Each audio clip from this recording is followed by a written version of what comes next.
Now in this question, we want the shortest string that contains both as subsequences. So we are going to use dp. Now we will start with filling our dp array, but before that we also have to decide how do we deal with base cases. So base case will be that if one string is empty, we have no choice but to take all the characters from the other string, and that's why we have this.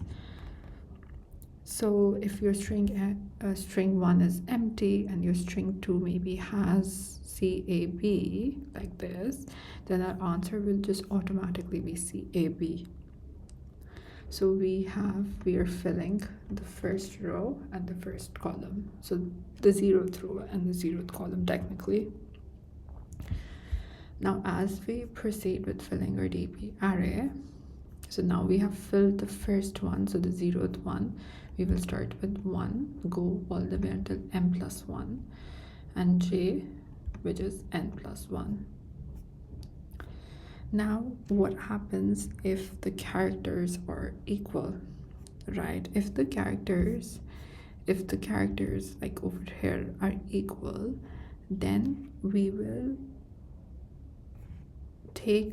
add a plus 1 for the shared character, and then we only need to put one character, so we are going to move diagonally, so I minus 1 and j minus 1 if it's a shared character.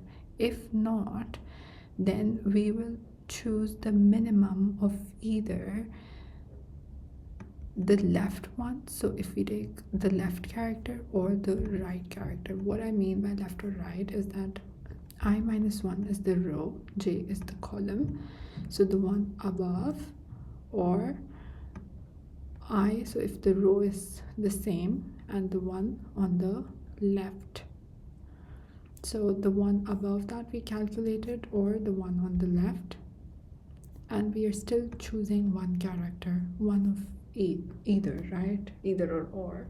So we are going to add plus 1. Now once we are done with this is our dp problem. Our grid will look like this, something along those lines, if we use this example, right? However, the question asks that we need to process the actual substring. We need to return the actual string, and that's why we can't simply just return the dp table. Instead, we are going to work backwards, and we will start at the bottom right, and we are going to backtrack, and that's what we are doing over here. So we are assigning a result variable that we will end up returning.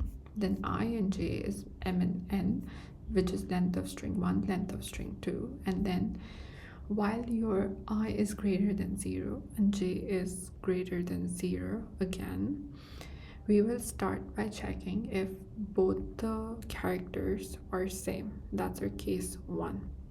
If that's the case, then we add one character once and then we move diagonally, so I minus 1 and j minus equal 1. Now over here you can even add string 2 and j minus 1, so the previous character, but I've just done string 1, but even if you choose any, it will work because it's the same.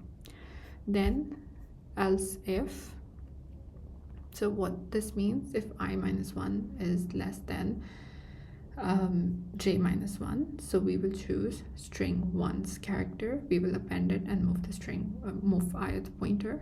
Else we are going to choose the string 2's character and move the jth pointer. So this means if it's this case, if dp of I and j minus 1 is greater, so we are going to choose this second character. Then if we still have characters left, so we are going to process both of them, so the ith one if we have that left, and the jth one, which means if the strings are of different length, then we will have some remaining. And since we are constructing this backwards, we will just end up returning the list. We will just end up returning the result, and we will reverse it. So this is the syntax for reversing it. And yes, and we're just returning it.